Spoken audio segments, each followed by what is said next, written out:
একদিন মাটির ভিতরে হবে ঘর রে মোনামা, কেন বান্ধ দালান ঘর।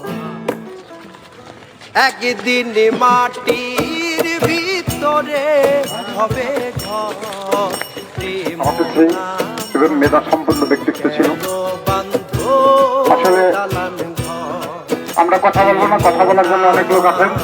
বর্তমানে চেয়ারম্যান, সাবেক চেয়ারম্যান আছেন, প্রাক্তন চেয়ারম্যান আছেন, আমাদের সেক্রেটারি সাজ্জাদ সাইফুল্লাহ বিভিন্ন মাধ্যম আছেন, অনেক জনপ্রিয় লোক আছেন আপনাদের সামনে।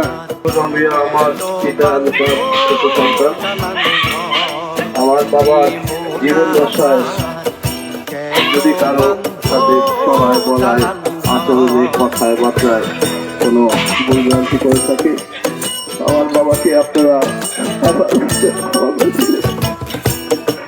আমার আপার জন্য দোয়া করবেন যেন আল্লাহ আমার বাবাকে জান্নাতুল ফেরদৌস দান করে। আর যদি কোনো বিলম্বের থাকে সেটা আমার সাথে যোগাযোগ করবেন। আমার বাবা যদি কারোর কাছে কিছু পেয়ে থাকে সেটা আমি আল্লাহর কাছে মাফ করে দিলাম। আর যদি আমার বাবার কাছে কেউ কিছু পেয়ে থাকে সেটা আমাকে জানাবেন, আমি বুঝিয়ে দিব।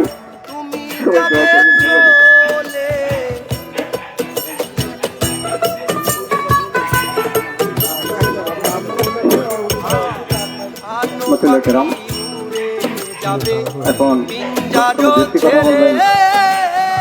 মজিবুর রহমান যিনি আজকে জানাজা নামাজ পড়ছে, তার ছোট ভাই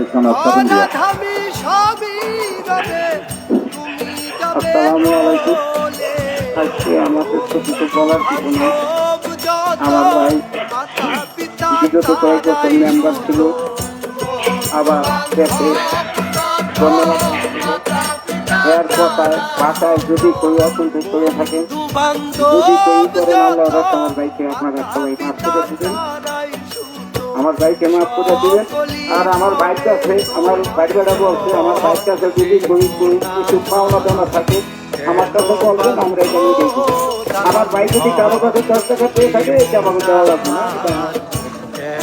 যাই হোক, আমার ভাইয়ের জন্য আপনারা সবাই দোয়া করবেন। আমার ভাই যদি ভুল গ্রাম পেয়ে থাকে তাহলে আল্লাহ অবশ্যই আপনারা মাফ করে দিবেন। এই বলে আমি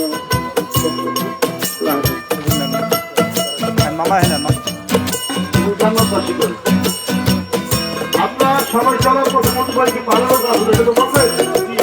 আমরা সাক্ষী দিচ্ছি আল্লাহ উনি ভালো মানুষ ছিল, আপনি ওনাকে মাফ করে দেন। ওনার যথেষ্ট সংকট রেখে গেছে, ওনার ছেলে মেয়েরা আছে, নগদ অর্থ বা কোনো কিছু পাওনা থাকলে সেটা রুবেলের কাছে বলে নিয়ে যাবেন, দাবি রাখবেন না। আর ছোটখাটো এক দোকানে বসে অর্ডার দিচ্ছি, ওই দলীয় লোক করে চা খেয়ে গেছে না, পরে আরো 10 টাকা দেয় খাওয়াইছে আরো খাইছে, এরকম হয় না। সেইগুলি আপনারা নিজের ইচ্ছায় ফলো করে, আর যেগুলি চাওয়া সেগুলি চাই নেবেন। তারপরেও আমরা যেহেতু এরকম একটা বড় জানাজা